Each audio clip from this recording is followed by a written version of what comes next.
Pak Abdur gimana nih Pak Abdur? Sebelum aku menjawab pertanyaan itu, aku merasa aku harus jujur sama penonton yang ada di sini hari ini. Aku merasa kekecewaan yang sangat besar. And for Martin and Jared to understand, I'm letting you...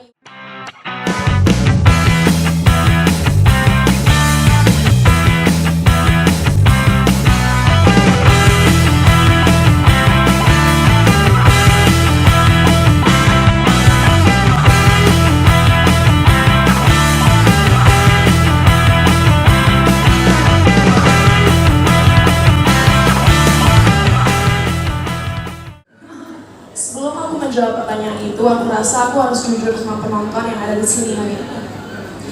Aku merasa kekecewaan yang sangat besar.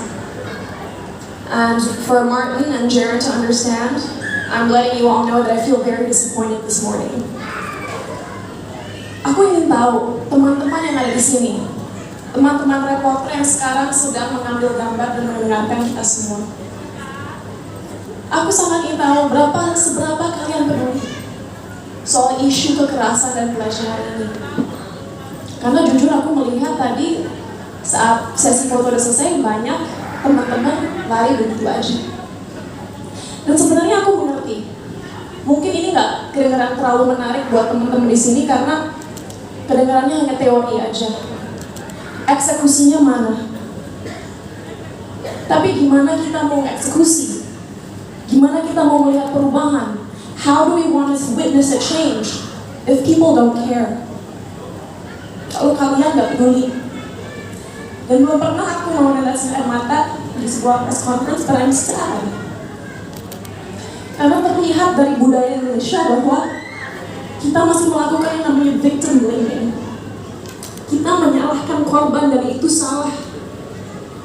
Banyak statistik yang valid menunjukkan bahwa kekerasan seksual ataupun pelecehan faktornya bukan terjadi karena pakaian seseorang.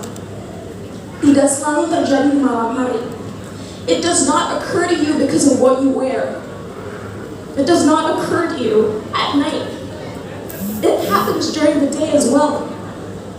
Dan kalau kita mau mengambil sisi keagamaan, if we want to look at it from a religious perspective, saya sangat beruntung sempat berbincang dengan salah satu Islamic scholar bernama Habib Hussein.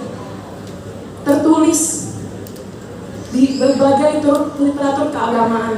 Jika kita melihat sesuatu yang membuat kita merasa suatu hal yang seharusnya salah, tundukkanlah kepalamu, tundukkanlah pandanganmu.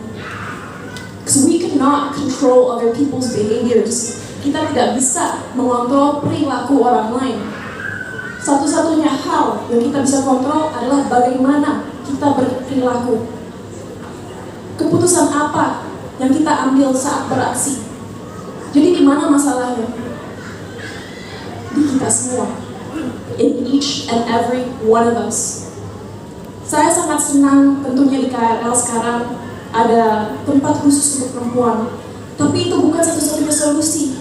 Jika para pelaku masih bisa lari begitu aja, melakukan apa yang mereka ingin lakukan. Dan tentunya sangat bersyukur adanya kamera dan lain-lain. Dan saya harap dengan lebih banyak orang melapor, dengan lebih banyak orang sadar adanya tingkat pelecehan yang tinggi, aksi-aksi tersebut tidak akan menjadi normal lagi dalam masyarakat kita. Tapi perubahannya ya tentunya pertama mulai dari edukasi. Bukan hanya untuk anak-anak di sekolah ya, untuk kita semua. Untuk kita semua dalam posisi memiliki posisi kuasa. Mau itu direktur di perusahaan, mau itu guru di sekolah, mau itu seorang menteri. Semua orang harus benar-benar di-training soal isu ini. Kenapa? Karena kalau masyarakat luas ngerti, tapi orang yang berwenang, orang yang mengeksekusi undang-undang yang ada bahkan belum sepenuhnya mengerti, korban akan terus merasa disalahkan, tidak dilindungi, dan seperti tidak ada yang support. We all need to be educated about this, karena pelecehan dan kekerasan bukanlah masalah orang miskin atau orang-orang tidak beredukasi. Sexual harassment and abuse does not only occur with people from less fortunate backgrounds. It does not occur to people lack education. Ini terjadi pada kita semua. Orang-orang kaya, orang-orang pintar, orang-orang berprivilege. Everybody can be a victim of sexual harassment and abuse. Dan suatu hal yang aku pelajari hari ini saat menginterview seseorang yang sering mengambil transportasi umum. Dia bilang ke aku, saya pernah menyaksikan sebuah aksi pelecehan. Tapi korbannya bukannya disupport atau dibantu oleh orang-orang di sekitarnya, tapi dibilang lebay. Dibilang itu benar-benar gak terjadi. Malah ada juga yang mengetawakan. Itu victim blaming. That is what you call victim blaming. Don't be that person. Dan kalau dari segi psikologis, ada yang namanya bystander effect. Bystander effect adalah situasi di mana kita melihat kalau ada situasi buruk terjadi, situasi bahaya terjadi, kita melihat ke orang sebelah kita agar kita tahu kita harus ngapain.